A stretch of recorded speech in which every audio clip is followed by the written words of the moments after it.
Welcome, welcome, guys. Welcome to the stream. Okay, we should be working now. You guys should be able to hear everything that's going on. Yes, it was an intentional pull down. It wasn't rest in peace. The thing is, like, if I say to you guys, hey, I'm going to pull down the stream because there's a little bit of lag, you often won't quite hear it. All right, our inventory is super full up at the moment. So what we're going to do is get rid of the Dolfang, open up our bag of laurels, open up our bag of experience, pop the Tome of Knowledge, hit level 70. We only have 10 levels. We just unlocked Citadel of Flame. This is kind of the point where it's really easy to just get those last few levels by spamming COFP1. Do you guys want to try doing that? Oh my god, I'm actually not sure what we want to do at the moment. Yeah, but yeah, you guys should be able to hear now, right? Right. Hey, what event do you have? We must clear the undead from the fort. We're still investigating. No. Alright, what I do want to make sure I do is go to a high level zone. Now, a funny story actually, when I very first started playing GW2, my first character I leveled insanely quickly, like disgracefully quickly. And how was this possible? It was possible because I went with a single friend into some of the most rare maps, shall I say, that most players hadn't accessed yet. I got to what I'm pretty confident was one of the very first Claw of Jormag spawns that ever happened, ever. Got to an awful lot of early stuff. And mostly it was these char level maps. I've told this story a few times on the channel, actually. So I would hang out in these maps, and the guy that I played with, he and I would just kill random mobs, and we get tons of bonus experience, and it would just completely power level us the whole way through. It would like to a ridiculous degree. So that was pretty fun. All right, we're gonna upgrade our gear a little, I guess. Maybe we don't care. We are EU today, guys. We're EU because we're 0 to hero and up. WP, what did you change your audio setup? Yes, I did. Yes. I actually changed it last week. It's just you guys didn't know because I was like bypassing everything. I've been changing a lot of things, but not enacting the changes, I guess, if that makes sense. There's loads of new formulas that scripts that I've created. Well, there's a script that I've created, but I'm not using yet. There's new ways of capturing audio that I've done. There's new ways of muxing. There's lots of new things that I've been looking into and figuring out how they work and setting up, but I haven't began them yet.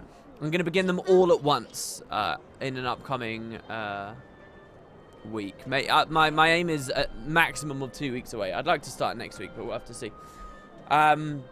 There's a lot of cool stuff. Obviously, yesterday was the first day that there was no visual wood. You know, that was it. That was the pain of visual wood having ended yesterday. But I did hang out with Matt. I did talk to Matt. We were on the phone for like 3, maybe 4 hours, was it? I actually don't know how long the phone call was in the end.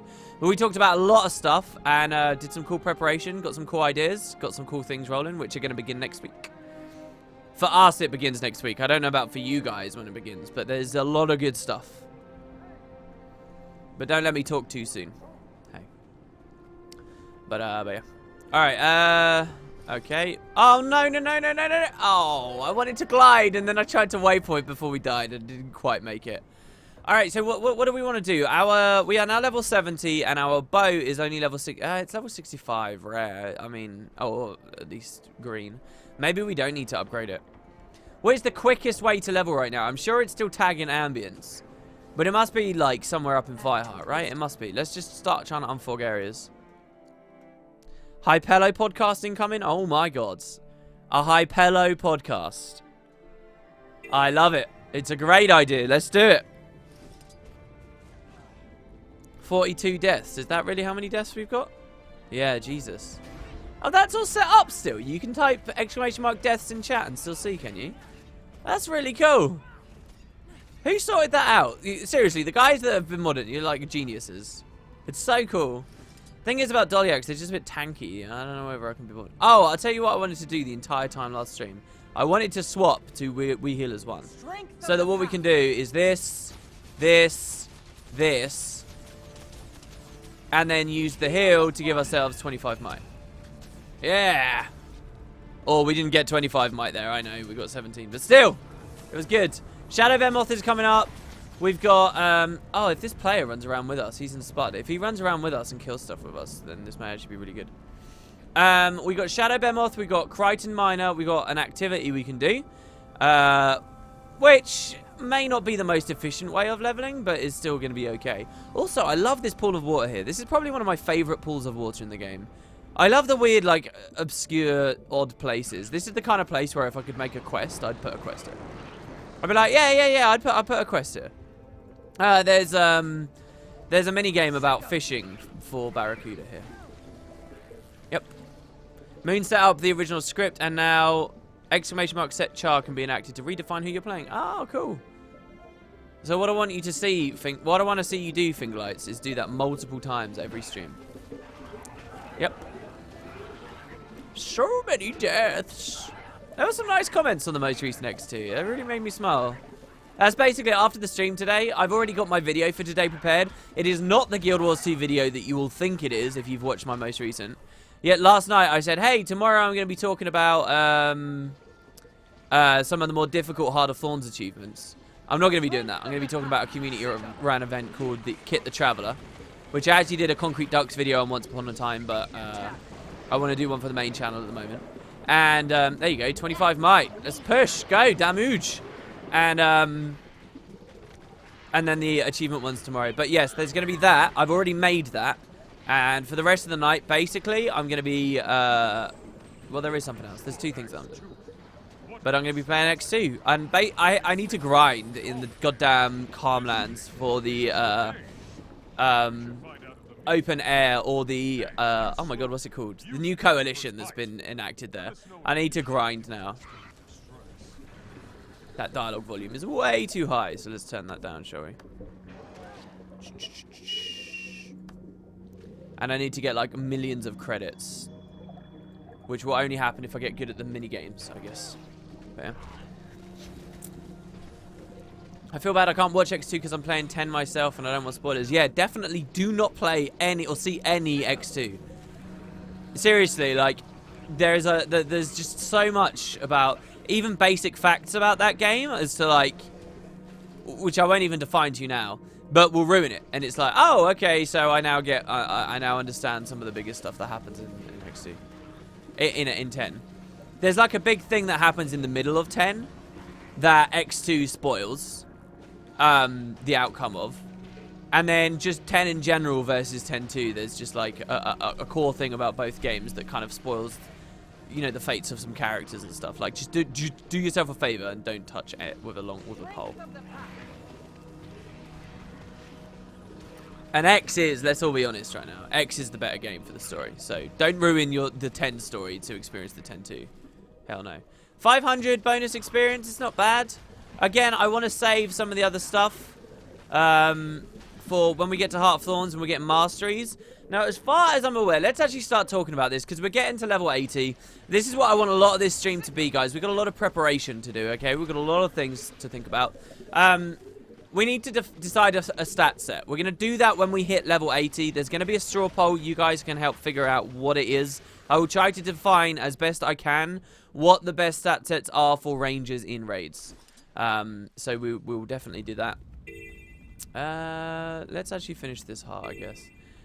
I love this thing. It's like a big fireplace here. Also, if you're wondering, guys, this place here with the weird ruins and the slanted ruins and stuff. In Guild Wars 1, there was actually a map that existed between the Shiver Peaks and Ascalon, and it was one of the earliest and only places you could find hydras. And it was a really difficult map to get to in a lot of senses. It was easily skipped. Didn't really have any quests there. There was no reason to go there, but it was a very pretty map. And as I say, it had these kind of cool enemies there. And I believe this is the Guild Wars 2 equivalent of it, because in Guild Wars, and it's one of those crazy things. It's like I was talking about in a previous stream about how you think everything's much further south in Guild Wars 2. But like Greenwich Courthouse is here, and you'd move up and you'd go through. So this is basically the right place for us. And it's kind of nice to look at it. You can't probably explore it in Guild Wars 2 though. But these are Ascalon ruins, right? Like, it's easy to not think about this as human cities that were once here. Human cities here. This feels so remote. Do you know what I mean? But it's not really. And especially with a friggin' Kodan outpost nearby. Oh, we have this thing that ties into the personal story. This is really good. But yeah, we got the stat set to decide on. But we've also got our plan of attack for the Heart of Thorns maps to think about. Like, what would a smart player do to get raiding ready quickly? They've got their masteries to get, of course. So we're going to need mushrooms and we're going to need gliding. We need updrafts and that's it. You don't need ley line. There is no mastery interaction outside of updrafts and gliding at Sabbatha, which you can bypass if you're not even playing in that role. But if we're talking about, you know, being guilt-free, you're going to basically be on the cannons maybe. Well, no, but you're a druid. That's interesting. Regardless, you want updrafts for Gospel, so it doesn't matter. Okay? So we need updrafts. And we need mushrooms. We don't necessarily need adrenaline mushrooms. Are we going to have to finish the whole story is a question that's on my mind. Hey, we unlocked male characters at level 71, guys. Awesome, right? Is another question on my mind. So I'm wondering about that. And then, of course, the whole ascended weapon thing. Ascended weapons are important. And do we start doing fractals, daily fractals, after we hit 80? So that we can start working on our rings. As soon as we hit 80, we're immediately going to have our amulet. We're immediately going to have our earrings. We've already done that. So we don't have to worry about that anymore. We've just got rings and back piece to go for. And then the back piece is the other discussion. So there are Heart of Thorns tracks for the back pieces. But are they worth going for? Or is there maybe a cheaper back piece we can do? Can we do that through gold? Are we going to try and get another character to 80 to unlock that elite specialization weapon? I don't agree that you need Adrenal to be guilt-free now. I don't agree with that. The only class it might even slightly be considered a thing is if your group happens to be trying to cheese out things on a Necromancer with Bleach form. But I just don't think that it's even that common. So, you know, it really is a convenience thing. Druid isn't like... The only other class that's a little bit like that is maybe Chronomancer, because they've got a lot of very high cooldown utilities, or specifically their F5 and their Time Ops. Which is nice to suddenly reset those. Yeah, I don't know. I mean, I haven't been in progression for a while, so it's absolutely true that I might, you know, have lost a bit of perspective on how much you have to do to be guilt-free, but still. I don't think we have to max out an entire mastery line. Mordry's probably the fastest ascended back piece to get. Well, Mordry's a lot of time getting. How cheap is Mordry? Yeah, someone just said, oh my god, this place looks ridiculous. Whoa. The contrast in here is crazy. My god. I don't know whether I like it. I mean, I sort of like it. Oh, blimey. Jesus Christ. Did it reset all of our options? No, it didn't. This is post-processing off. What's it like with it on? Oh my god, it just gets blinding and horrible. I don't know, man. Okay. This is a cool... Oh, we got to get out of it. We got to get out. I can't look at it. This is a cool heart, though, with the grenades and stuff. I might do it. If you want to go for Mordry, I can give you a discount on the food stuff. How's that? Oh, because you trade it between each other, right? Between friends that you can trust. Alright. Yeah, you get this. This is like super OP grenades. And the funny thing is about this as well, you can actually carry it just around to level elsewhere in the map. Oh, actually, maybe we should do that. I think we did it on an Iron Man character at one point. But you need to find mobs, obviously. Did we not get credit for that event? And then, yeah, you could just use the abilities, and they're ridiculous. They're completely ridiculous. They're some of the most fun abilities you can get in the game, actually. So, our skill 4 is Immob. The skill 2 is crazy damage, a little bit of bleed. Skill 1's not very much. The skill 3 is a fear grenade, which I believe, is that a totally unique icon? Because that's certainly not the regular blind icon. It's a recolor. And then the 5 is just like a massive nuke as far as I'm aware. Oh, a big knockback. Big knockback. That's cool. There you go. So you get the fear grenades. But they just do great damage, you know. Like it's just like boom, boom, boom, boom. That's how I do it. You can just charge through just throwing them. You only get 2. I wonder if the traits, the Grenadier traits, actually affect with this. NG still has that, right? I feel like I need to play my NG more. Somebody left a comment a while ago, and I completely agree with them. Save these guys in the event. Look at this. Look how cool this is. See, but now we finished the heart, alright, which you kind of don't want to do. For as long as you have the heart, you can collect more grenades. These are going to time out of us in like, in a certain amount of time. I don't know, man. 5 minutes? But as long as you don't do the heart, you can just keep grabbing them. Which, by the way, makes them potential for jaw mag. When I was in ATT, I really like the idea of doing speed kills of various bosses. And I did a couple, I commanded a couple, but I wasn't very good with it. Wasn't very consistent with it. And other people started doing it. They did it for jaw mag anyway. And one of the ideas was, hey, maybe you can use these grenades in the jaw mag fight to, you know, push it really quickly. Overall, ATT did pretty good. They got some good times. Alright, if the Google Doc I had saved up is correct, then crafting Mordry with buy orders is 92 gold, and buying everything outright is about 140 gold. How does that compare to other back pieces? That's quite expensive. What are we on at the moment? 10. We're a tenth of the way there.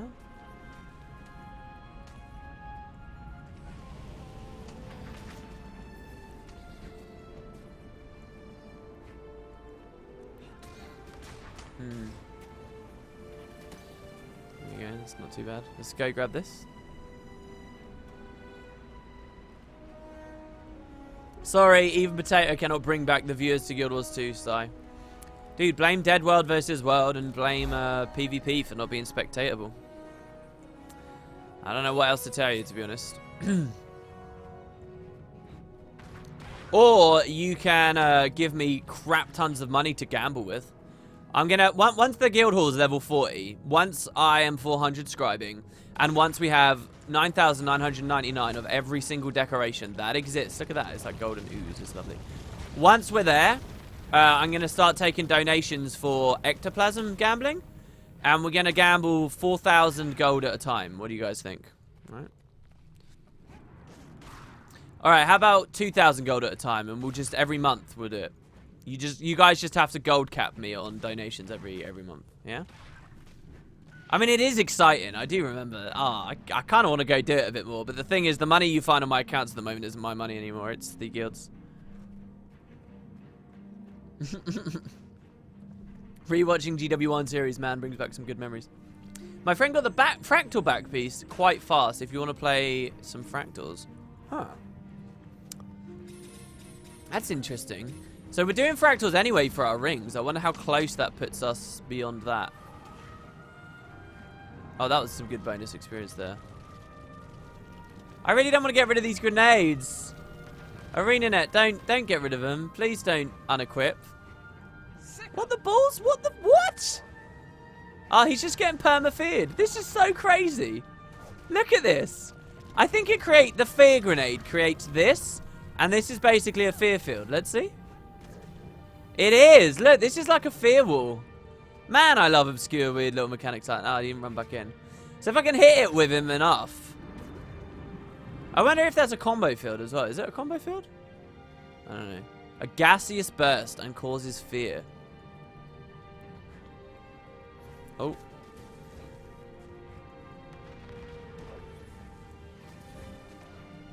at that. Alright. Simurg Timberland. Alright, sure. I use Vicious Fangs and I still got to choose. Yeah, if you create a quiver of the wait, and if you're a Necro, surely the fear grenade's really cool. If you create a quiver of 1,000 arrows, you can still stat select it. Why? Because that was the old Magic Find one. And to be nice to everyone who bought Magic Find stuff way back when, they allowed them to swap it to any stat that they chose. And it means that now anything made with Vicious Fangs in that way, in the Mystic Forge, yeah, it comes out stat selectable. There's 2 of them as well. There's one for offensive, and then there's one for defensive. I can't remember what the other one is. It's one of the books, I think. So it is very good, guys. Like, that's usually what I do, the quiver of 1,000 arrows. That's usually what I make for my back pieces. It's a stack of Vicious Fangs, which I don't know what the price comes up to. See, Heart of Thorns changed the T6 mats, and because I haven't made a legendary or anything since the game came out, I don't know how things have changed. I love this fiery forest. This reminds me of an Eye of the North area. Char Homeland's Eye of the North, there was a place where a Titan was found, and it burned this whole place up. Some of the most beautiful enemies in the game were, you see the embers here? They were kind of the Guild Wars 1 equivalent. They were Fire Ginny, and they were so beautiful. They were amazing, and they had cool skills, and it was really, really nice looking. In fact, I wouldn't be surprised if the post-processing here is in one of those rare situations where it looks really good. Yeah, see? Oh, juicy. Maybe a little bit oversaturated, but still. So yeah, I don't know. If T6 has gone down, I mean, we could check that right now, right? Like, Vicious Claw, or Vicious Vicious... Yeah, it's Vicious Claws. It's Vicious Claws, guys. There's 250 of these. 64 gold. Alright, but then what else is it? It's a, Christ, I don't know what the other components are. How bad is that? I've forgotten all the other components. Do you know how many of those I've made? It's like ectos as well, right? Isn't it like 50 ecto or something? Yes, near the entrance to the Catacombs of Cathantrax, which was just like a ridiculous fire-themed dungeon with all this explosive fire everywhere. I loved that like system that they had. Man, Guild Wars 2, stop letting me down in certain respects. Please. More mini dungeons, please. The annoying thing about Morju would be the dry top farming I'd have to do. Dry top's core Tyria as well because it was a season 1 or 2 map, the season 2 map. So you don't get to train the masteries while we're at it, which is the main thing on my mind.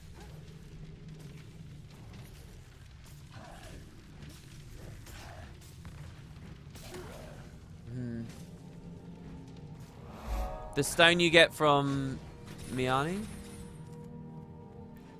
Okay.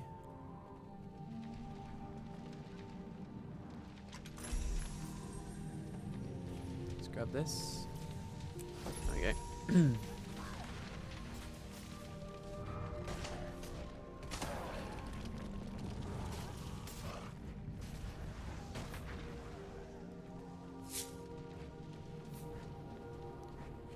I'm fairly sure Vial of Salt is one of the cheapest. Oh, wait, hold on. Is the Vial of Salt a back piece? I thought that was an amulet. That's an amulet. What? And also, I didn't participate in the season, so there's no way I'd get there, is there? How didn't that waypoint unlock, for reals? Firestorm looks pretty good. Again, FPS is a bit naff because of it, but it's not too bad. Is this always here, or is this just event-based? I don't know. 5 globs, 240 Philosopher's Stones, Vial of Condensed Mist. Oh, we lost the grenades. Bye-bye. Rest in peace. Easy kills. Yeah, the Vial of Condensed. Is that the T1 thing? So we'd need to get lucky in one of the early fractals, right? While we get our rings. I guess what we can do is we can go for our rings, and if we get that drop, then we know to do that. Because that would be a 60 gold back piece instead of an 80 gold one. And that's buying straight away. And it's stat selectable. So another little talk for those of you who maybe have missed it in the past. We've got 4 stats to choose from. We have Berserkers, which some people do like doing, even as a support druid. We've got Magi's, which allows you to be a very, you know, sturdy healer. Sturdy as in it's a more effective healer, but you're more reliant on your allies actually having good rotations and not being idiots to actually hit enrage timers. You've got Clerics, which basically is just a worse form of Magi's in my opinion. It means you're going to take aggro as well. Clerics would be if you want to tank and dedicated support at the same time on a druid, which is possible but isn't exactly a how do we put it, a conventional approach. What else is there? Okay, and then there's Apothecaries, which is also a sturdy supporter, but also you can throw out a lot of condi damage while you're at it. And beyond that, I don't know whether people just run like, you know, a condi damage main stat. Like, what's Shaman's? No, Shaman's is toughness, isn't it? I don't really know. I don't remember. Alright, we're going to unfog that area over there. Almost 72. This was a fairly quick level. See, I like the Charios. They're good for leveling. Wait. 26 gold for a Vial of Salt. Why are you guys still talking about that? Why not Vipers? Is Vipers what people do? Do they Vipers, Druid? Vipers is a possibility, but then Vipers is going to funnel us heavily into the Heart of Thorns maps, and we're going to be doing a lot of Auric Basin. We'd basically be logging in for Octovines as much as possible. And then, and that's just for the recipes. I think Vipers is just going to be a bit too slow for the payoff. It's Viper Druid, is it? Viper Support Druid. Is that the role that they do?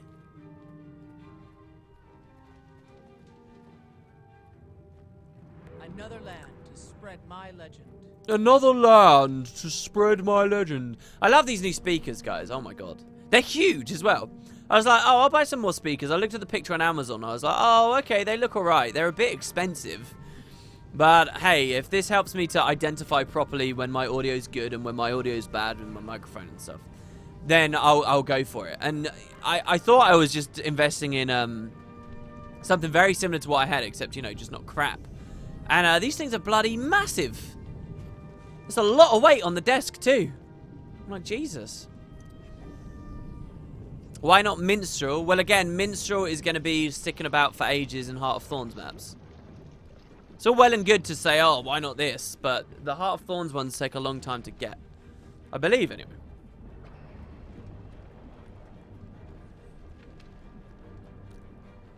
The thing is, I just don't know really what, in the pugging scenario, what people like to run. I'm kind of at the point in the raids where I feel like, with my core group, we just run whatever we want, really. Like, we make sure the core things are in the comp, but how you accomplish those core things isn't... We're not too strict about it. But for pugs, you know, people get really uptight about absolutely being perfect.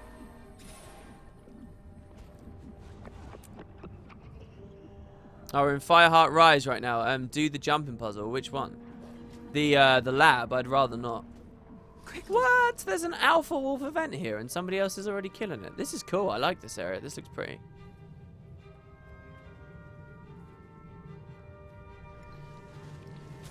This is cool. Hey there. Should we just run around with this guy called Cadwayne? It's okay. CC and break the brake bar. Go, go, go. Break it. Break it. One more C. One more CC. Emote from the... There we go. Yeah.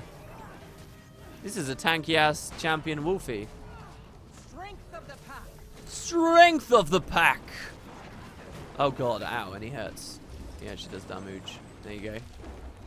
Ah, he leveled us up. Cool. We got a saddlebag from him. Who would have? Who knew that? Honestly, who knew that you get saddlebags from wolves? Why am I still in combat? Oh, I don't want that with me. Fine, we'll get rid of the torn garment. And then we'll get rid of those, which is 64 copper, but hey, that's fine. Then we will swap that for that. Or not, because we're still full. There you go. Swap that for that. What else we got? That for that. That for that. That for that. And we don't have any better feet. That's okay. 72, guys. Only 6 more to go. You can go dire build, which I think Glad used when he raid using Druid. Who's Glad?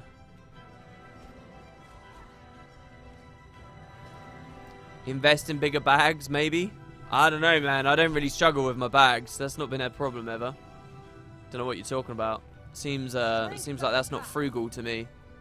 And frugality is one of my only qualities.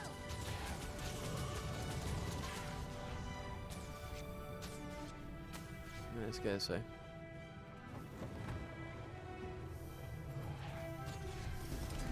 Yesterday I found an exploit to break the map boundaries of Fireheart Rise. Today I'm just exploring it further and you can get on top of Vex's lab. That's cool. Yeah, it's way out in the bottom corner as well, no?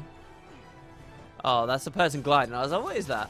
This is probably one of the weirdest places ArenaNet have actually got enemy spawns. It feels like we're out of the map. The quality of this area of the map is obviously naff, right? Like, it's completely broken. It's like, what is this? We're not supposed to be here, and yet they actually have enemy spawns up here. I don't know. It's kind of weird. You can try carrying if you want to be tanky, but not the tank. Really, what I'm thinking of is a Corteria thing, so it's actually more easily attainable, that allows us to raid and fulfill our role. I'm thinking it's either going to be Apothecaries or Magi's. I think that's what we're going to end up going for. But, see, doesn't Apothecaries have toughness on it as well? And, oh, no, Apothecary, or is it Precision? And it's got absolutely... Oh, dude, I don't know. I can't remember. Most of these suggestions facepalm. Yeah, what I may actually have to do is, before I even create the poll, it'd be kind of cool to bookend, you know, when we started I did a poll and then decided it was silly. I'm sure we'd be level 8. If we'd picked that thief, we'd be level 80 by now. And the funny thing is, we've already seen the Daredevil buff that we were looking for, right? We've already seen all of that stuff come through. Problem with Magi's is there's no trinkets. There's 2 accessories from dungeons. I'm pretty sure. Yeah, because I've got them. Yeah, 2 of the dungeon tracks give them to you. Because Magi's is what I was running on my Auramancing healer for a while. I don't know. It's just a question of what's kind of comfortable to get, but also people aren't going to bitch at us for I'm doing the wrong stuff. Definitely, I'm wary of clerics. Okay, because if you're taking aggro, and then people are like, hey, can you maybe not take aggro anymore? Can you lower your toughness? And you're like, I have literally nothing else. Then you're asking for a big boot up the backside.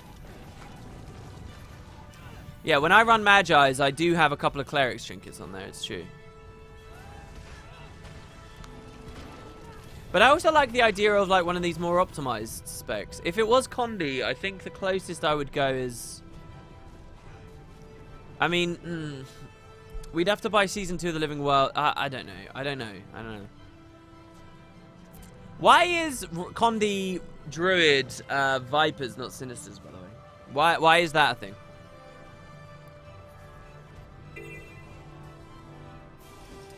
I thought the idea was if you primarily did your Condi damage through just like 1 or 2 conditions, which you can cap them to 100% anyway, you go Sinister.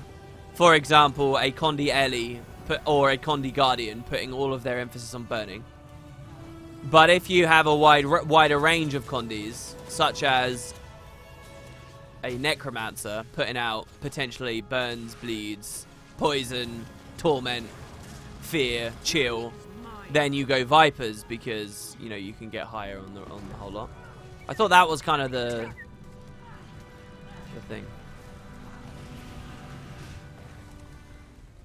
Look, people have got to stop dismissing Jax NX instantly just because when it originally released, it was far less accurate. It's got well enough accuracy that it is worthwhile talking about. You can't, you know, just constantly... I see too much of that in my own guild at the moment. Especially as it continues to be updated. All I'm saying is keep an open mind about that kind of stuff, guys, because having a legal one is, you know, it should be something we embrace and seek to get better. And there is theoretically, Jax NX can introduce a feature that filters so that it only reads damage hit on a certain target. So, for example, at Veil Guardian, you could set Jax NX to only read lines that appear in the combat log that specifically say you hit the Veil Guardian or you hit Sabbath the Saboteur for X amount of damage, and it only reads the lines that say you hit with a corresponding mob. And then once a feature like that's in, you could even set up presets to have a list of, you know, whitelisted enemies, and everything else gets blacklisted. So Seekers don't appear there, so Arsonists don't appear there, so, you know, the transitionary phase enemies don't appear there, and so on. And that whitelist can slowly be increased as raid wings improve, and you know, it's not like some unworkable software. And over time, as far as I understand, the developers are hoping to implement stuff like that. So you wanna keep your eye on it.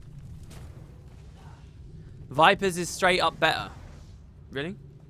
See, I learned about something interesting. I thought that 5 Nightmare runes plus a single black diamond was the best way to run Vipers on my Necro. But I realized the other day that it's actually, I think it's 4 And what I just said to you with the Necro, it's the Black Diamond, and then it's a sigil of Malice, which is 10% duration. Oh, we got our final specialization, didn't we? Nice. But I believe actually it's better to go 4 runes of the Trapper.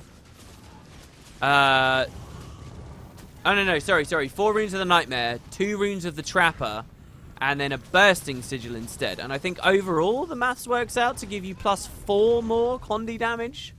It's like a nothing difference or something like that. I don't know. This is not maths I myself have done. I'm not a maths man. But whatever. And I think that's what Meta Battle currently recommends or something. Which is what we were talking about.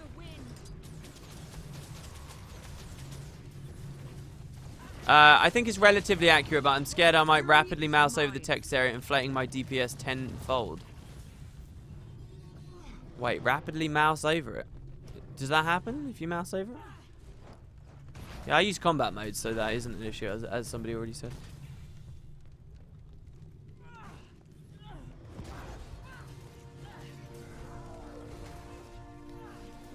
See, I don't believe, like... I would strive, if I was ArenaNet, I would strive to have that balance between Sinister and Vipers, right? Like, that's a cool idea. I don't believe, I don't know whether it is. I'm making no comments about what things actually are right now. It may well be, right? But I don't believe that, in principle, Vipers should, in every scenario, be straight up better than Sinister. I like the world where Sinister is for people who don't put out many Condis, and Vipers is for people who put out a wide range of them. That's a cool idea, right? A cool balance. Cool seesaw. I don't know how far away from that they are or what needs to change.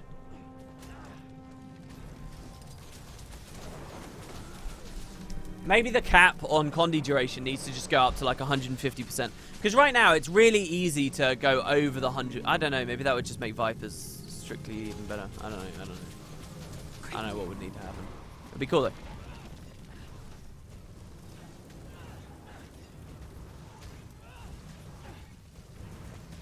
Should we do this meta? Should we do the meta to trigger COF? Someone actually on the VODs. Oh my god, you guys watching the VODs. A lot of people liked our analysis of Urgo's Warren the other day. Oh, a lot of people like that. That makes me happy. We could do another one. We could make them little features. Analysis on fun GW1 things. And it doesn't always have to be the extreme stuff. But, you know, I could totally do one about the deep. I could do one about, like, loads of stuff. I could do one, we did, what, City of Talker the other day? We never really did Foundry. We never did any of the other places in Doha. I could show you the Ebony Citadel. And hell, I mean, if people, I don't know.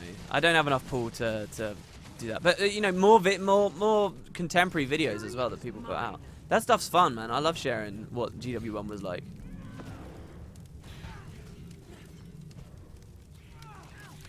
Yeah, if you're over your text box, it will count a text line you mouse over as a new text line and increase your DPS if you keep mousing over it. Wow. I didn't know about that little limitation there. I guess it makes sense.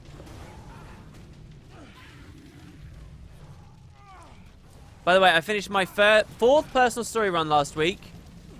Fuck the last fight. I got PTSD from that horrendously buggy hell. The Heart of Thorns story, is it? I'm guessing you mean Heart of Thorns story because there aren't too many bugs with Zaitan fights. Since there's... Actually, I'm sure there are a lot of ways to bug the Zaitan fight, but just because it's so unengaging, there's so little moving components to it. Do you know what I mean? What about Shamans? It's Vitality, Condi, and Healing. Shamans? Yeah, that's what I said earlier. Shamans might be good, but the thing that puts me off of it is I've never heard anyone talking about Shaman Druids.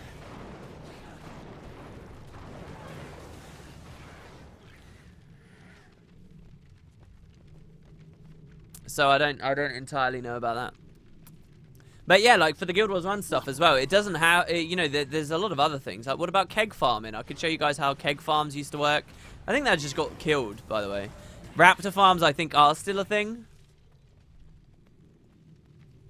Someone needs to destroy the flame legion defenses so I can get in. I've done the Heart of Thorns story 11 times now and I want to cry. I actually was very angry and upset and just sort of depressed with the game the other day. I have a bug on my account. It still hits my account. To this day, it still hits my account. so that has something to do with. We'll set up our specialization in a second, guys. It has something to do with the way I don't know what it is. The way I have my client installed or something. But basically, whenever I'm in a personal story instance or a dungeon instance, and there's like cutscenes or standing still or alt-tabbing or something, even if it's for a short period of time, it kicks me to character select. It says you've been disconnected from the game, and it kicks me to character select instantly with an error message there. It doesn't kick me entirely out of the client.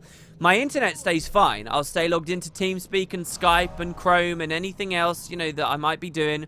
The internet actually doesn't turn off. And I can immediately log back in.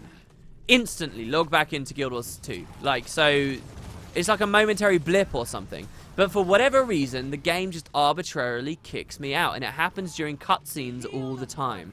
And it was happening over and over and over again. So basically, struggling with this bug, I got to the end of the Heart of Thorns story on my Necromancer, my second character. And then it bugged like 3 times. Different attempts to do the final instance against Behemoth, which is a long instance.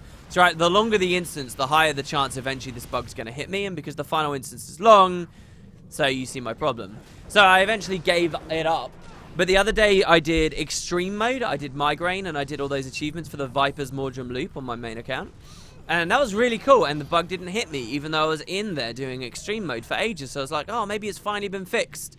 Went in again, DC'd out again twice. It took me like 3 hours, okay, 2.5 hours to just complete the final instance because of bugging. Like, there's another problem as well. You know, during the final fight where you're fighting Behemoth, so every little bug that happens in that instance, meaning I stay in the instance for longer and longer and longer, is worse and worse and worse for me because it might trigger the other bug. You get that kicks me out. So it's incredibly frustrating. And in the Behemoth fight, there's a bug that can occur where, say, Marjorie Delacroix spawns, okay, like the shadow, the corrupted version of her, who you're supposed to damage, and then when she gets to like 20% health left, Bram's gonna be or Kanak's gonna be at a rift, and he's gonna say, the rift is open, quick, come over, and then you press F and you suck Marjorie into it, and then she becomes an ally, right? But there's a bug. I was playing on my Necromancer, who was set up for Condi. So every single time I'd Condi the shit out of Marjorie, right? Because obviously I want Marjorie to die. She'd hit the 20% threshold, and while I'm holding F to pull her in, the Condis end up killing her, putting her to 0 health. And then when she's supposed to turn allied, she doesn't. She just stands there and bugs out. And the fight doesn't phase any further. And you have to kill yourself. And you have to do the entire Behemoth fight again. And it doesn't just happen with Marjorie. It happens with every single one of those NPCs. So you have to really slow down and just make sure you do just enough Condis to actually phase her through. But not so many that she's going to... it's just so stupid. Like, you feel like some ballet, some stupid dance you're doing. And every time that happened, it gets me a little bit, and then you get really salty and sad when, oh no, I've been kicked out. It's just, you know, like you're not even doing the hard mode version. You're just playing the damn game. All right, let's throw on Beast Mastery for now, I guess.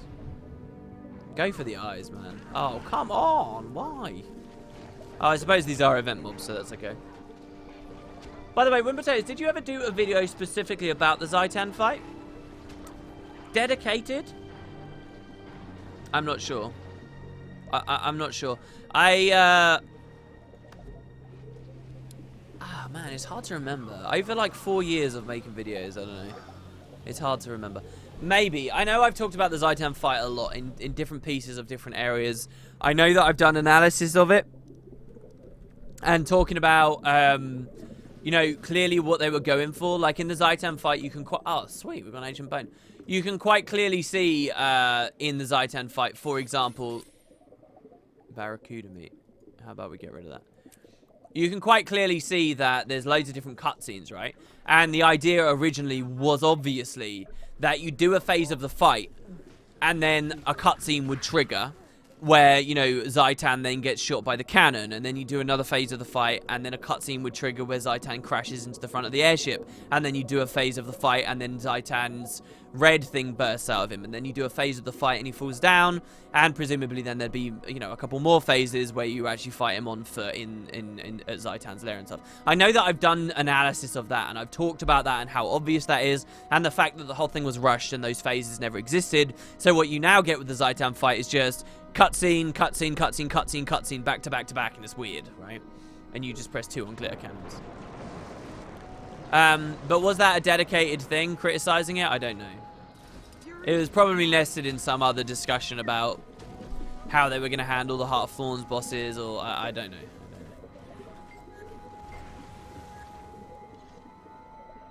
While I think I could get a dedicated video out of just Zaitan, to be honest, it's not really the time or place anymore. It's obvious ArenaNet don't give it.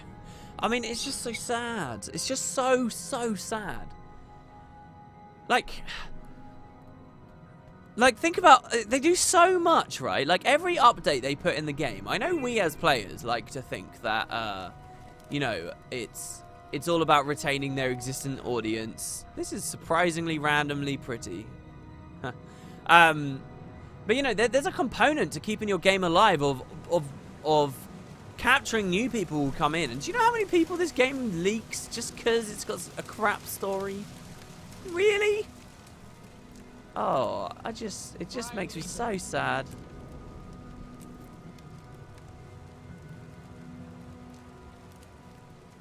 And they try so hard, right? Like, they tried hard and they hit a new level of quality with Heart of Thorns. There just wasn't much of it, right? But they hit that new quality and it's like, yeah, that's really cool. And it's like, dude, but do you know how many people you already lost who aren't even interested enough to get here in the first place? Lister runes aren't worth anything, right?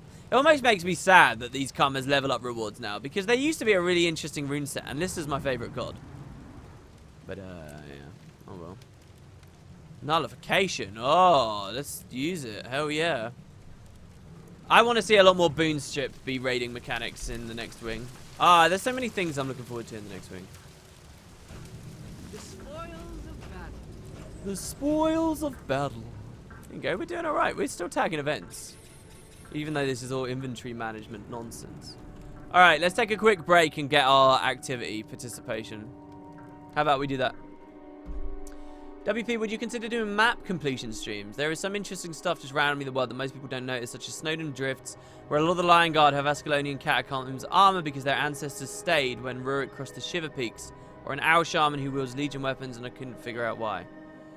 Your, that first statement you made, what's your, I've never heard of that. What's your, is that your head canon for it, or is there actually a real reason for that? That's kind of interesting, but I've got to be honest, I'm probably not the best guy to know about that kind of stuff. That's something that could have and should have been fixed years ago. Well, here's my theory on the Zaitan fight, and I'd love a dev to just talk about it, right? Like, I wanted to get an interview a while ago, and I had a question on there about the Zaitan fight. Maybe I should try and push for that again. I don't know. My theory, and it's a shame we only have theories about this, of course, but is that the Zaitan fight was, they thought people would take a lot longer to finish the story. They thought they'd made an MMO where it truly would be a couple of 100 hours to get to level 80, right? And, you know, the whole game was rewarding all the way up to level 80, so it's okay that it would take a while to get to level 80, and I truly do believe that was their philosophy with it. And so, yes, the Zaitan fight isn't good as we ship, but we can patch it in later. But, what I think happened is, as a developer, it's very difficult to know how many things have to be patched, and the chaotic frenzy you're going to be in, the crunch. The fact that the crunch is going to continue, right? Like, there's so much economy and item and exploits and event things, and just so much that has to be fixed, right? So much. That then they find themselves not only swarmed with a billion other higher priority things, but also players are getting to the Zaitan fight faster than they ever predicted. And so finally, when it comes to the day that, hey, we can improve the Zaitan fight, shit, it's like, is it worth our time anymore? Everyone's already seen it. Maybe we should be focusing on new content now rather than revamping old stuff. And instead, they choose to make South Sun Cove, right? Instead, they choose for these other things. I do believe that. I believe that that's the story of what happened. That's all just theory from me, but I think fairly logical conclusions to come to. I do remember hearing that a dev at one point after launch was looking at the Zaiten fight. There was a dev that was looking at the Zaiten fight, and there was something in the works. I don't know, maybe maybe you know that too much feature creep came into it and so on. Because this is going to be one of those examples as well, right? Where Dev is in charge of fixing Zaitan. Dev looks at it. Dev has really cool idea.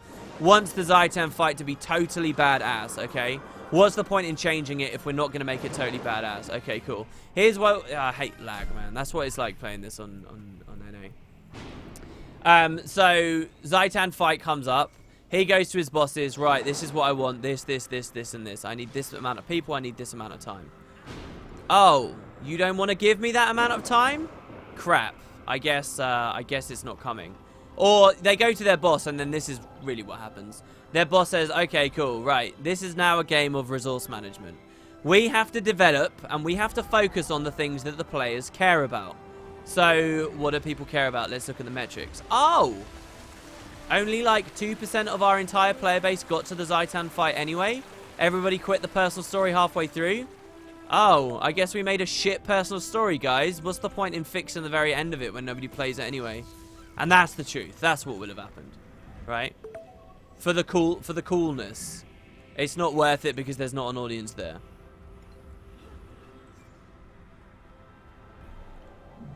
And will it ever be in their scope to do the whole thing? Wow, Solus Moon, welcome, dude. 6 months. Welcome, welcome. Awesome to see you.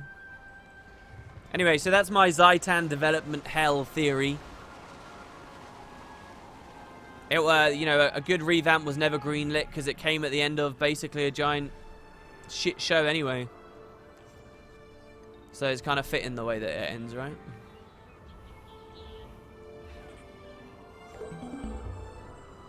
Oh yeah, we placed in the top 3. Thing is, now we have to AFK for 3 minutes. So what I'm going to do is set up some inventory stuff here.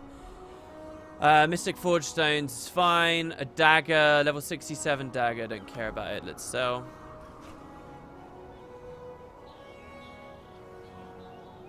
At least our rares are starting to sell for a reasonable amount, huh? Get rid of that as well.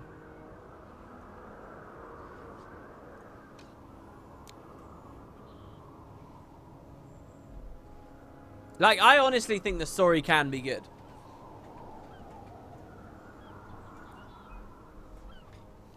And I kind of want to prove it in some ways, which, I don't know, maybe in a few months I'll have some more word on that. Do I want 15% comedy duration during the... Oh, this is interesting. This is kind of interesting. Do I want that, though? I don't think I do. We're going to sell it. We're going to start focusing a bit more on money now. I'm going to be a little bit more money-minded. We're also going to salvage this stuff here. So salvage. Because none of that was worth much silver anyway, so we may as well just get the luck out of it. Consume. Strong Privateer's gloves. Soulbounds. Crappy. Can't be salvaged. Get rid of. It's fine. Proc that and that. Still can't eat the peach pies. We can eat the raspberry peach bars now, though. So we should do that because that gives us magic find and gold find. This is probably going to be some of the food we use most of, you know. I can't consume that while I'm in here. Rice balls for raiding food.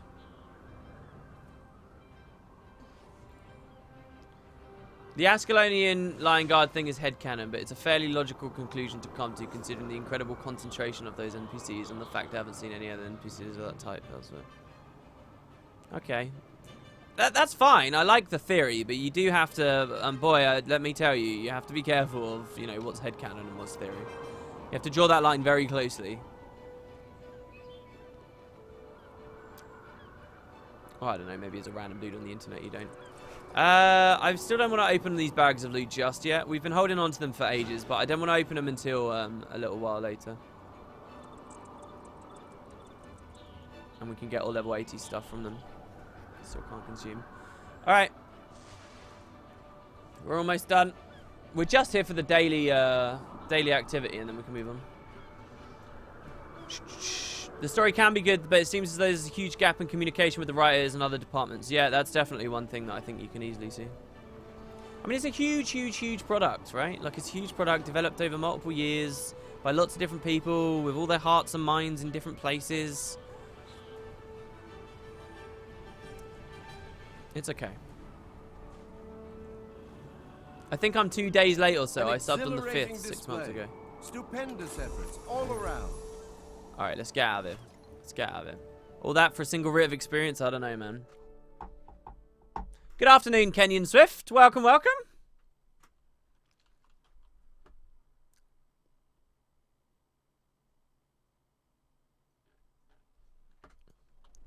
Yeah, and so someone just said, yeah, we can't lie to ourselves, the story isn't good. There's two sad things about that, though. One thing that makes me sad is, as a fan, I want to see the story be good, obviously. But the other thing is, it cripples everything else the devs make, and that's an even sadder fact. It cripples everything else that the devs make. Alright, Kryta Minor I tend to get from the waypoint here, which we don't have unlocked. So we're going to go south of Scaba waypoint to get that. Hearts and Minds, Heartathon story joke. I actually always know that as a lost episode name, funnily enough. Kill vermin, clean up the trading post, eliminate threats along the trade road, blah, blah, blah, blah, blah. Okay. That rat counts as vermin. How much would a heart give us when we're right near the end of the game and we go back to a Queensdale heart? What do you guys think? It's been a while since we've done this. Dun, dun, dun, dun, dun, dun, dun, dun, dun, dun, dun, dun, dun. The amount of bugs you encounter as well because of power creep is pretty interesting. Really? Because of power creep? What do you mean? Killing bosses too fast and stuff?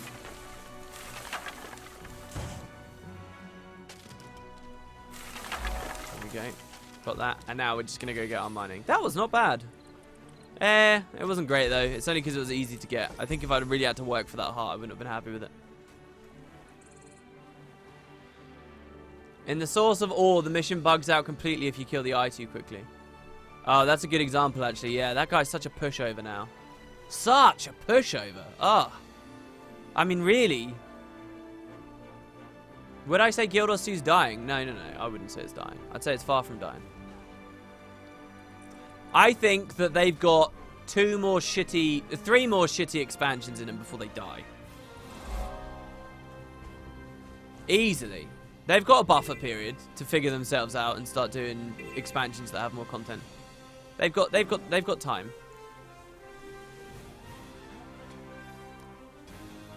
I mean, and there's kind of an interesting thing, like, this is kind of a discussion. This is something that's been on my mind for a while.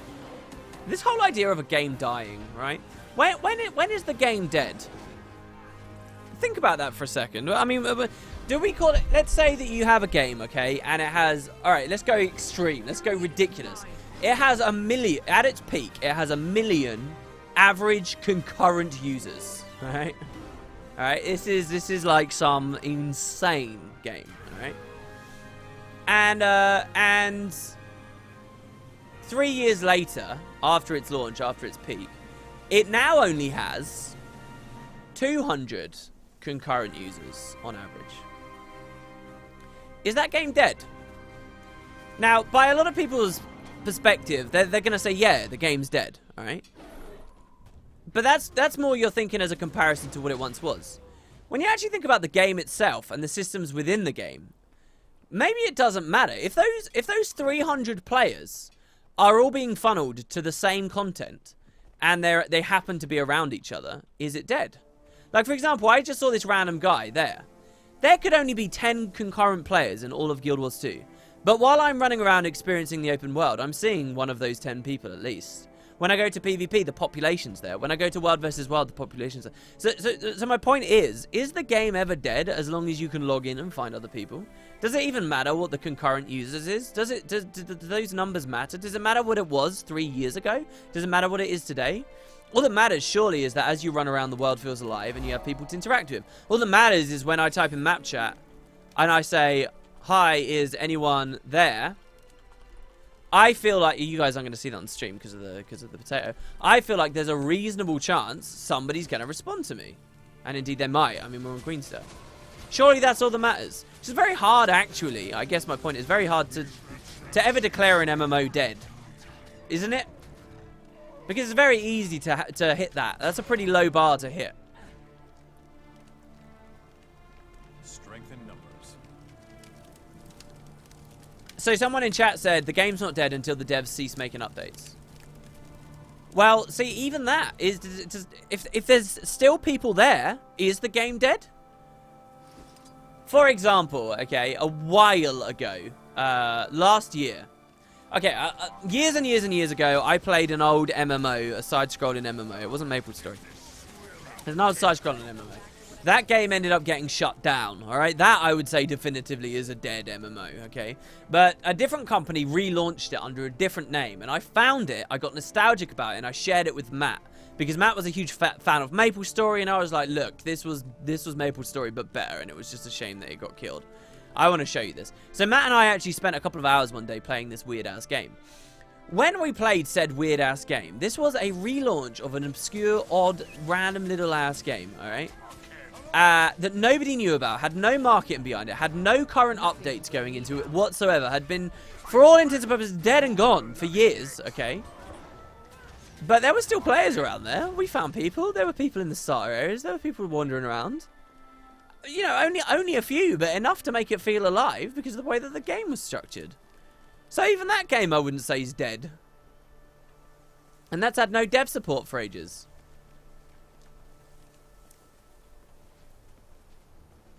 You know, if I go back to my original Xbox, okay, and I plug in Conker's Bad Fur Day, I put the disc in, alright, and I try to play that on Xbox Live, here's how I know whether that game's dead. If it can matchmake me into a game, the game is dead. If I can't get into a game, the game's alive. If I can get into a game, sorry, the game's alive. It's all that matters. That's where the line is for me. And that line for Guild Wars 2, yes. Going back to my original statement to bookend this whole little story here, I believe absolutely Guild Wars 2 has got 2 or 3 absolutely shite expansions in it, and it still won't be dead. Strength of the sick of It will just be dead to me at that point. As in, I won't play it anymore and I'll be gone. Maybe that's what people mean more on the forums. Oh, Guild Wars 2's dead? No, no, no. They mean it's dead to me. It didn't satisfy my every desire as a gamer. It's dead to me. Until the next X-Pack. Someone said Wimbledon is Dragonica? No, that's not the name of it. No. I'm pretty sure GWT is going to get hit hard by Black Desert. I'll tell you guys, I'll be honest with you guys. My viewership on YouTube has always been very tied to the activity of Guild Wars 2, alright? I'm one of the few people out there, I would say, who can quite accurately tell you when Guild Wars 2's population fluctuates up and down. And some of the biggest things I personally have seen hit the game aren't even MMOs. Fallout 4 and GTA 5 are two products that I have significantly noticed. I had big viewership hits and declines for a period when those games came out. And neither of them are MMOs at all. There was a bit of one with WildStar, but not a major one. And it didn't last long. And as far as all other MMOs are concerned, all other MMOs I've never really paid any attention. Blade and Soul, a lot of people have asked me about. Maybe that has had a hit, but that could be mixed in with just, you know, post expansion drop off anyway. So it's kind of hard to assess Blade and Soul. GTA is an MMO.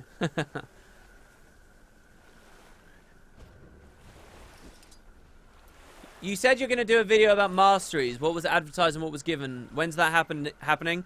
I want to do that video when I max my Heart of Thorn, when I max my core tier masteries. Well, that's what I've been telling myself for a long time. And the thing is, though, that might take ages. I just have no incentive. And maybe I just need to say screw it and just do the bloody video.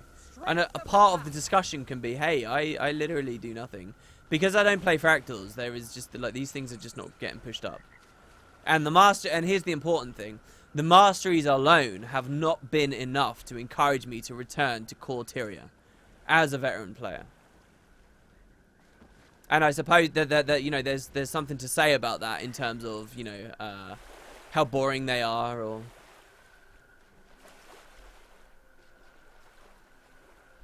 how much the number that now replaces our level lacks prestige compared to what I hoped it would have. If there was a bit more prestige to having it maxed out, maybe I would have cared more, and so on. There's a lot of things I want to say on the topic. A lot of things I want to say. And I want to do it, but it's kind of one of those videos in my mind that's a big video. So, I don't know. That naturally means it gets put off more. Because, hey, it's easier to talk about patch notes instead of formulate a bunch of... What? How is that enough to kill me? What? You are joking? That's outrageous. Yeah, just grind COF. People say, yeah, but that sounds boring to me. You know, I've got a bunch of opinions to talk about on that.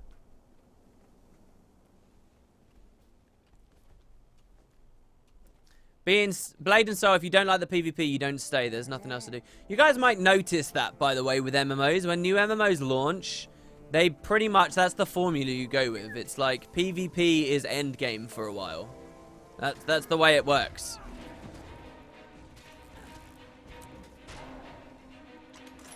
Until the devs can support it with more PvE exclusive content. Which naturally people run through a lot quicker. Exhaust. Alright, Shadow Behemoth, I'm just going to see when he spawns. If it's not anytime soon, we're going to go to Frostscourge Sound. Jesus Christ. Listen to that. Listen to that. The amount of combat music that went there and how loud it got and how much it went on. Alright, 15 minutes. Chat, it is your job to remind me that Shadow Behemoth is up in 15 minutes, okay? Can you do it? I hope you can, because I'm going to forget. It's just so stupid. It's like, that's the kind of thing that stops people wanting to listen to music altogether. The only thing I need in GW2 is fishing. I think that could be a really interesting feature and a really great feature for masteries. And a great core Tyrian mastery at that. A fantastic core Tyrian mastery. I would love to hear if a dev was working on that right now. I know exactly how... honestly, I could sit down and in 12 hours have a fully mapped out, fully designed, awesome fishing system that taps into masteries. Like, it's just so intuitive to play, to... Well, okay, that's so big-headed of me to say that straight away when it doesn't even exist. These are cool, these flat cannons. Holy crap. These are what should come to World vs. World to shoot people out of the sky. Just saying, you've got the assets. But, you know, like, it's so intuitive to design. It's just so easy how things would work together. And, Watching a lot of PvP streams, it's very frustrating seeing the PvP community be negative about Guild Wars 2. How so? What? Why didn't you go a bit further with that? Man, Frostscourge look good. These maps are gorgeous. They're absolutely gorgeous, guys. We're a little bit underleveled here. And by that I mean very underleveled. So why don't we go to south of Frostscourge? Oh my god, why are these guys all level 80? We're not gonna make it through here. I'm just letting you know right now, okay? We will see though. No, pet. Don't put me in combat. Ugh. Stupid goddamn thing. Oh, come on. That was totally an evade. The skill 3 evades. We're doing alright. They're just about chunking us. Keep going south. Get away from the level 80 Gruul. This is kind of cool. It's like, can you make it past them all? That's it. I'm spamming 3 to make sure my pet doesn't do anything. Alright, that guy's going to be ranged. No, no. Okay. Oh, alright, that's not too bad. Still all level 80, though. They should get lower level as we go south. What is this? I agree. The amount of salt on the PvP streams is extreme. I don't know, though. People kind of... Well, I don't know. I probably shouldn't say that. I don't want to be mean. I don't want to pick out individuals. Yeah, I could set the pet to not guard. Look at that. This is where sharpening, guys. That... Oh, God, that looks good. Ah, it looks... I have to record it. I don't even care anymore. We're doing it. God. We're just letting that roll.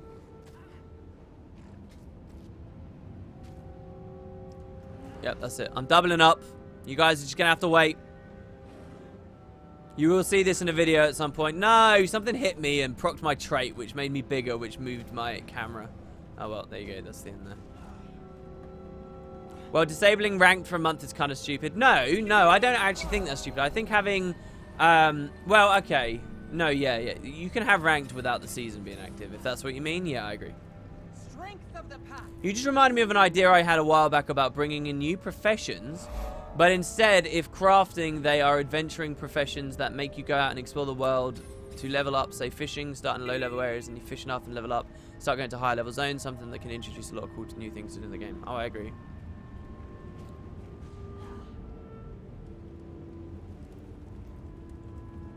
I must be honest, guys. I'm thinking that I may have to stop streaming in a second. All right, we'll not in a second. We'll stop after Shadow Behemoth. We'll stop after him. I have only watched one stream, and all that he did was go to other streamers' streams and harass them and make a bad example of the community. I hate these types of people. New land. Yeah, that sounds lame. Guys, let's go to the one viewer guy who's streaming Guild Wars 2 and only has one viewer right now. Let's do it. Yeah, it's sickish. PvPers are just more critical, and a lot of time more people might complain but still enjoy their time. Just look at WP. That's true. I get very salty. I get very critical. I get very aggressive about certain things. Especially in discussion with people who I don't agree with their opinion. In a lot of ways, I'm quite an abrasive person. But does that mean I hate the game? Absolutely not. That all comes from a place of passion and love and desire to see it do well. And perhaps PvP has a penchant for that. You know, I really don't like generalizing communities. I struggle with that more with World vs. Worlders than anything else, though. And I think that's probably just born of the fact that I don't World vs. World too much. This Vista is often the last Vista I get in my map completions. I know, because Frostgorge Sound tends to be the last one I do, and then this is kind of a weird one to get to. I will say one thing. I do believe that World vs. Worlders, and to a less extent PvPers, are more likely to be entrenched in foolish opinions because of the nature of their content. Now, let me explain that. It's very easy to get echo chambers. Now, my experience of being in World vs. World TeamSpeaks and being in PvP TeamSpeaks as well, alright, is especially World vs. World communities. What you get is you get all these people that naturally, you get like, you know, 50 to 100 people or something, bundled in, and that's at the extreme, of course, bundling into a single TeamSpeak. There's already a culture of not having everyone speak and it not being an entirely open forum. And also people become good friends with one another, and, you know, there's a culture of listening to your commander and that other people know what they're doing and that you should keep quiet and listen up. And I think the second that you get someone in one of these communities and scenarios, which happens everywhere, who has something negative to say about the game or a silly idea, I think people will just listen to that, and what they'll do is they'll be in a TeamSpeak with 30 other people. They'll hear someone give out one opinion and hear a couple of others nod their head to it, and they'll think, oh, this is what everyone thinks. This is just a fact of the game. And people are less likely to be critical about opinions that are getting shoved in their face by other people. And so anyway, all of that snowballs into easy echo chambering, right? Like places where World versus Worlders think obvious things. This is a fact, and it's just not true. And I think that then all contributes into why it's very difficult to discuss World versus World. There's kind of this idea of if you sit a bunch of World versus Worlders down, you'll get a bunch of different, completely contrasting opinions that people will not accept the alternatives to. And I think that there is something in that, but maybe that's just me being over generalistic and looking too deep into the way that. Look at this! Look at this! Oh, it's amazing!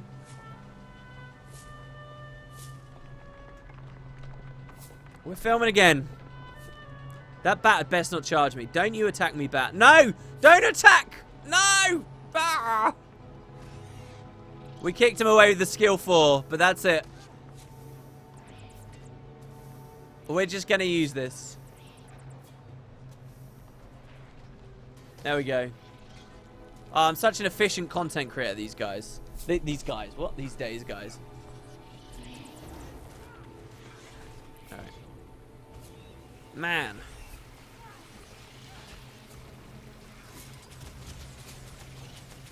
I don't understand why WVW players are so butthurt. I played World vs. World a bunch of time on the new maps, and it's literally the same thing as it always was. See, from the outside looking in, I think that maps like Edge of the Mists and the new Borderlands, I think they all have really good ideas. And I think they're really interesting. I think graphically they're beautiful. I love the idea of serious matchups on Edge of the Mists, for example, where you actually get the whole Zergs, you know, scared to cross bridges and stuff. I don't think that game type is inherently just going to be a farm fest. I think that's just the way that they implemented it. You know, I think that there's a lot of value to Edge of the Mist, and I'd love to see it be incorporated more into World vs. World. I'd love to see a lot of things that I think World vs. World is just, they're like, no, you can't. It's like, well, hold on, what? And I just find it very hard to understand people's logic quite often when it comes to World vs. World. Like, I just don't think it lines up. There's also, like, this whole discussion of, you know, who do the devs listen to, right? If you're a developer and you're trying to bring a population back to World vs. World, who do you listen to? Like, and that might seem like an obvious answer, the players, but what players? Do they listen to the few World vs. Worlders that are left and those that are clinging to, you know, the format as it is? The format in its shoddy state right now is still enough to keep these people playing. Should they listen to them because those are the true fans of World vs. World and they play at the high level and they know what's going on? Well, that seems like the intuitive, obvious answers. Of course you listen to those people in potatoes. But then what if those people just don't know? What if there's a reason that there's so few of those people in the first place? Do they listen to the people on the outside who are like, I don't play World vs. World for X reason, Y reason, Z reason, and you need to add this? And what if that's completely at odds with the people who play it right now, you know? Who do you listen to? And that discussion goes for everything, by the way. Defend yourself. When we're 6 raid wings down the line, alright, and basically no one's doing them anymore except a couple of guilds. Alright, let's say it goes this way. Who do ArenaNet listen to? Those couple of guilds? To keep making the raids more fun to them? Or do they try and make changes that make raids more accessible and fun to everyone else? Alright, and you wonder why Blizzard and basically every other MMO out there slowly makes their raids more and more accessible. And everybody ends up getting sad or looking back. Shadow Behemoth in 5 minutes. Okay, thank you. We'll do this hero challenge. We'll go grab him. We'll do some Queensdale map completion while we're at it. Oh, apparently I missed a sub. Was it a new one as well? It was. Sajisan33. Dude, welcome to the Spud Club. It's lovely to see you here. I'm gonna be... Oh, dude, as well, guys. I've actually got potatoes in the house at the moment, so I'm thinking of maybe making some more. I mean, it was annoying. Maybe I can use my webcam to film them quicker, though, instead of my phone. Yeah, I'm thinking to do some more. I kind of want to do that thing to, you know, where if someone donates, they can choose what a potato looks like. That'd be cool, right? I think that was a cool idea. And hey, no, we don't really get that anymore anyway, so why not? Will the Spud Club be staying in Lost Precipice, or is there a chance of moving to the Gilded Hollow? Well, right now, Wax is building a... now, the game type I wanted to do was an assault bomb game type next. Wax, however, is building a...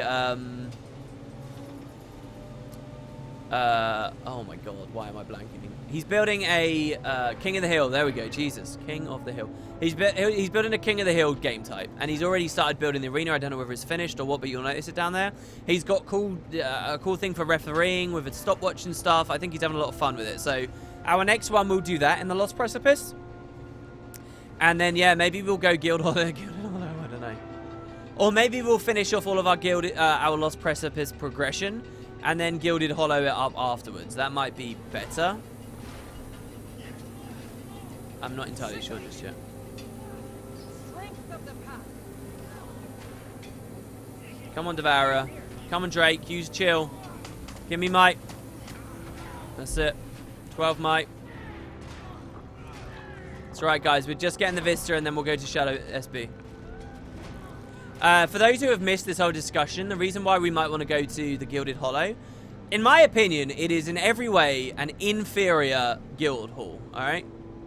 Except the fact that its arena just magically has so much more space that you can play in. Just because why not? Because inconsistency is the name of the game, right? That would actually be a really cool name for a game. Inconsistency.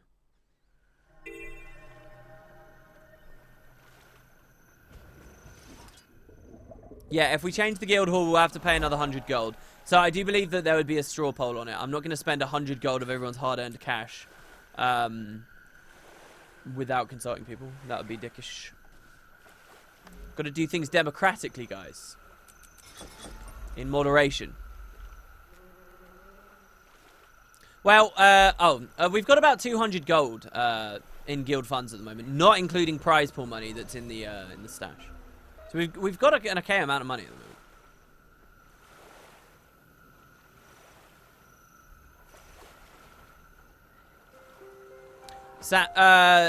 Sagistan33 said, "Is it possible to be a part of the guild?" It absolutely is. I'll send you an invite. I believe that he's the last one there, though. No, we're still at 498. So we've got 2 slots at the moment. I'll start kicking again. I haven't kicked for a while, so there could be a few people that I'm comfortable doing it with. But yeah. You guys still talking about the streams?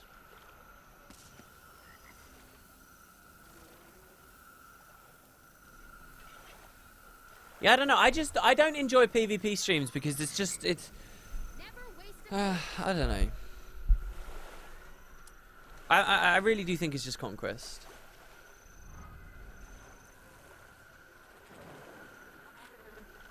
When is the next guild activity for NA, like zombies or something? Well, this week, I've still got the zombies video to do on YouTube. I've got 4 videos I absolutely want to do. Hopefully the next 4 days will be those 4 videos. And then once those are done, I'm going to be looking into a video on the next challenge thing. But that's 4 days that will take us till after Monday. So it could be next week that we do King of the Hill. You'll know by the 4th stream of this week, you'll know. WP, are you one of those people who just sits at the boss and not do the pre-events? Well, that's actually a good point. I could get experience from them, so... Quickly. We'll see if we can go over there. I actually usually like doing the pre-events. The pre-event for this, by the way, is to destroy these portals.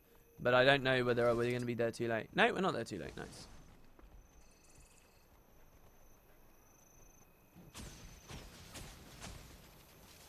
I have lost my faith on ArenaNet devs since Guild Wars 1 regarding PvP.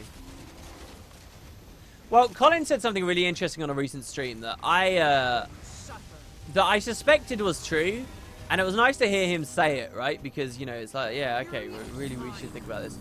It's very easy to look back at GW1 and be like, oh, it was so epic. Specifically, there was one tournament they did one year in Germany. I don't believe it was hosted in Cologne. It was hosted somewhere else. But there was a tournament that they did.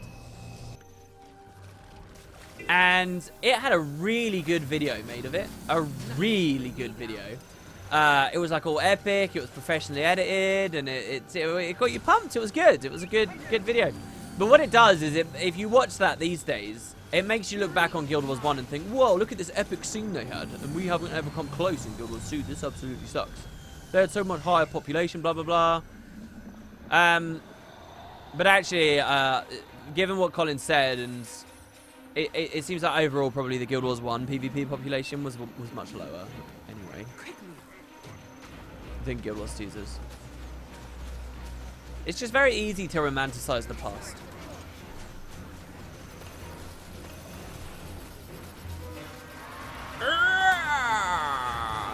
I always like seeing these slow shadow behemoths, especially considering the power creep. Because in ATT, I was very much involved with our kills on the shadow behemoth. If you guys want to see a good shadow behemoth kill, go to youtube.com/concrete ducks. That's my second channel. Or you can go to my Wooden Potatoes channel and you'll see it there on the right. And on that channel, you'll find us killing the shadow behemoth before these portals spawn. Instant kill. Oh no, or it's after the first phase of portals. I think. So it's one wave of portals, which we instantly blow up, and then we're done. And then we kill him afterwards. Quality over quantity, perhaps? No, I don't believe in that. I believe when it comes to PvP, having a population is quality. Without the population, you will never have good enough matchmaking. But the funny thing is, I've been playing Halo Online lately as well, right? And there can't be that many people playing that game, but there's enough to have insanely fun. Oh my god. See, I don't need gold and rewards and divisions and ladders to just have an insane amount of fun running around in Halo, shooting stuff, or like an FPS. I just don't need it. I wish Guild Wars 2's core combat and game types supported were fun enough to make me feel that too. And to an extent, I believe Guild Wars 1 had that going on. Guild Wars 1's Fort Aspenwood and random arenas and stuff, they felt so satisfying to play. Eventually, yes, I did start doing those for the rewards though. There you go, SEX linked it. There you go, that's our Shadow Behemoth skill. Is there any lore behind the Shadow Behemoth? Basically, the idea is that there's some problem in the underworld. There's something going on in the underworld, and the underworld is leaking through to Tyria here. Because this, once upon a time, was the Temple of the Ages, which was one of the Tyrians of 250 years ago's primary means of accessing the underworld. Through the Statue of Grenth and summoning his avatar. And so there seems to be some issue, but they're not explicit about it. You'd get a continuation of this story if we ever got to go to the underworld in Guild Wars 2. And actually, the one thing that I've always loved the thought of, honestly, is another version of the Shadow Behemoth fight in a raid in the underworld, and it's a super difficult version of him. You know, like you know, a really cool thing where you look at it and be like, holy shit! I think that would be rocking awesome, and there's lore precedent for it because he just came from the underworld. So go fight him in his home, right? And this thin barrier extends, by the way, to Keswick's Hills, where you can get a little bit more lore in Blackroot Cut at this portal here, which is also a blending. That's why there's Atk there as well.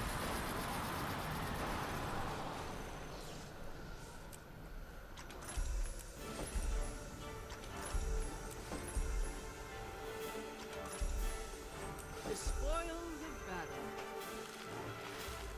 Alright, there you go.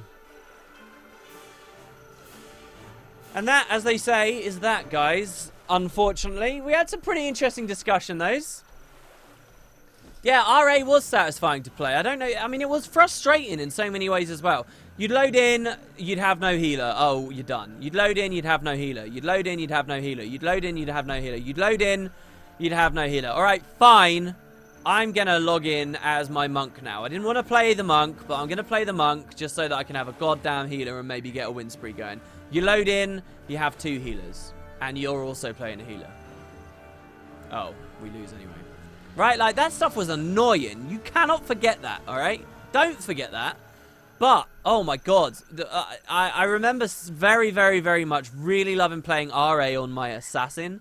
And doing the Horns of the Ox, Falling Spider, Twisting Fangs combo. Oh, or even like some of the weapon swap ones where you swap with a hammer and then you use Falling Spider and stuff. That was just so fun. I remember carrying so hard on that build. Oh, gods. With like critical defenses running up. That shit was fun. And I just don't get that in Guild Wars 2. I certainly don't get it enough to want to watch a stream of someone else doing it.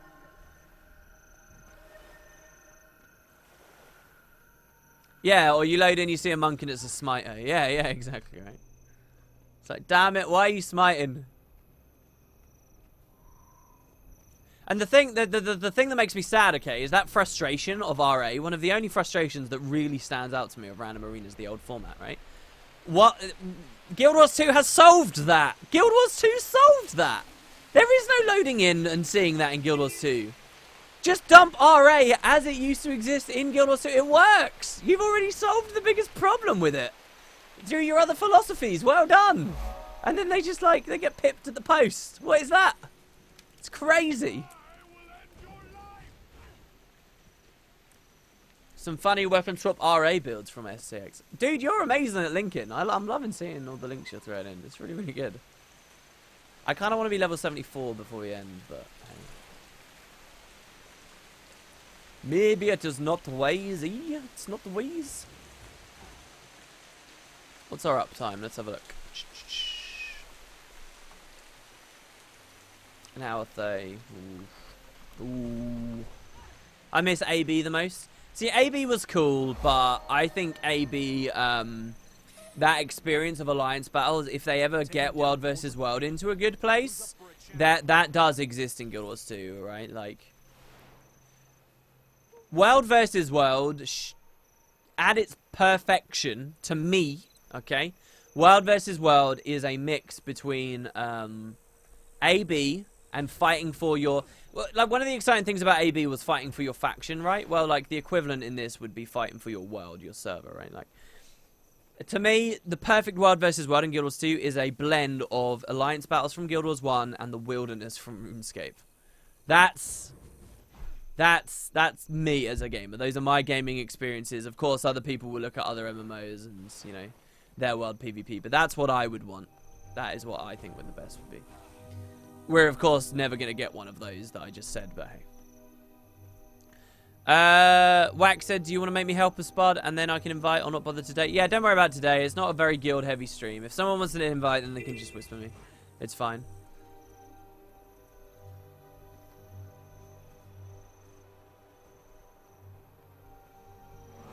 Too much blobbing for World versus World to be AB, but that is only a question of the way that PPT works and the balance of attacking versus defending. That is only a question of that balance. I don't think inherently World versus World has to be over blobbing, right? What's the wilds like in RuneScape? It was like an area of the game you would go to. There's like a boundary. It's kind of like, you know, like it's like I'm at a line right now, okay? Beyond that tree line there, we're north. We're north of the happy, nice, lucky, you know, Fairlands, and we're in the wilderness. Beyond there is the wilderness. The wilderness itself had some pretty cool environments and stuff out there. But what would happen is it was open world PvP once you walked past the barrier, and players could fight each other. And in that game, when you died, you lost all your items. And in that game, a lot of what defined how powerful your character was your gear. And there were ways to retain more gear and stuff, but it was kind of like, when you went out into the wilderness, you'd fight each other, and there was a lot of risk there and a lot of fear that someone would jump you, and you could be like a level 1 player, and there could be a level 80 player stalking you out there. And it was kind of this big open world feeling. It was, you know, the open world PvP, that, you know, and it was that sense of exploration out there and risk. And like, I believe roaming in Guild Wars 2 would be most fun if it kind of tapped into some of those ideas. But you know, Guild Wars 2 is never going to implement systems that made that work in RuneScape. It's just maybe too different of an idea. But my perfect world PvP would be something like that. And what do I mean? Let's be clear about this. ArenaNet's never going to make you lootable, right? Like, this is literally the idea of, okay, if someone kills you, they get to take your ascended gear. It's not the same.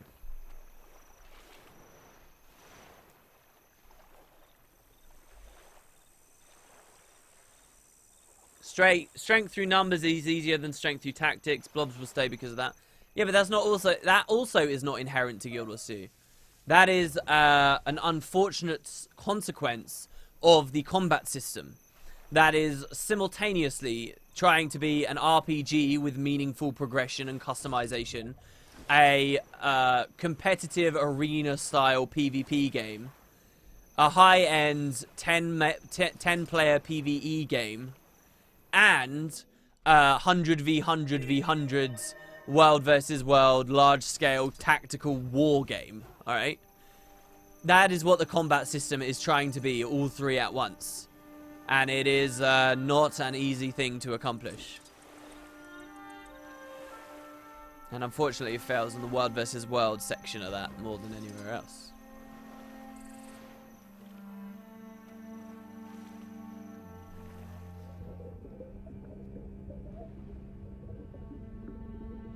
I always mess up getting into this place. I just want to unfog this. I'm just kind of wandering around at the moment. Did I get your mail with account name for invite? don't bother mailing this account. Mail the other one, and then when I log onto it later, and I'll sort you out. Don't you worry. We'll sort you out at that point. Strength of the pack. I wouldn't mind going out and being killed to explode into 2 stacks of copper spikes. WP, why do you think ArenaNet implemented a 5-target limit on AoEs? I believe it was a server-motivated change. I believe. Again, that's another thing. To me, it's just such an obvious, logical fact that the game would be better if that target cap didn't exist.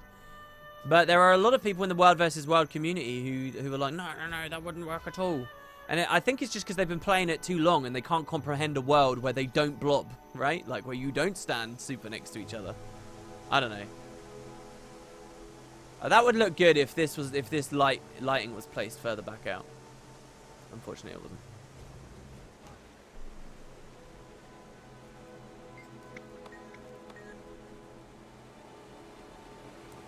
Because like the classic knee-jerk response to an idea like that is, what? Then a single Ellie with Meteor Shower could kill an entire Zerg. Yeah, you're right, they could. So you learn to play well and you avoid that. Or you don't learn to play well and a freaking amazing thing happens to an Ellie at some point, and there's like insane, crazy, cool moments that can happen. The game thrives on that.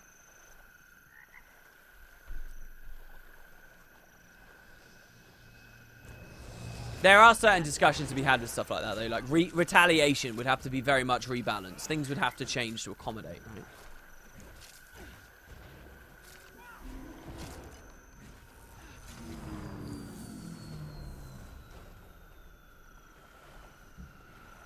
I don't know, man. We shouldn't be doing map completion in a super low level area. What I kind of want to do now that we're not like ultra low level, is just running through ore a little bit. 100%ing in GW1 was such a pain, so much wall hugging, yeah. I really prefer Guild Wars 2's way of unfogging the map, where it does like big chunks at a time, you know. They got that bang on. Been waiting for no AoE cap for 2.5 years. Yeah, but I really do think that it's a server thing. I think the most you'll ever see ArenaNet do is play with the target cap a little more on skills. Kind of like, I believe this is still the case. Warhorn 5 on Warrior, or Warhorn 4, actually has a 10-man cap, so it's like a good way of pushing swiftness in World versus World to a lot of people. Now that raids exist, see, I still stand by this, and the way that squad UI works and stuff, I think that they can make a lot more niches and a lot more builds and a lot more interesting traits and skills and distinctions between the various specializations among the various professions by playing more with target cap sizes now. They could totally do that. They really, and I think that would be a really good idea. More to explore. But so far they've not done any of it. I don't know. You'd have to talk to the balance team about that. But I don't know what the balance team are probably way too preoccupied with fucking conquest and node holding than they are about any of those ideas. I don't know. Maybe that's a bit mean of me to say, but it's what it feels like sometimes. Strength of the pack.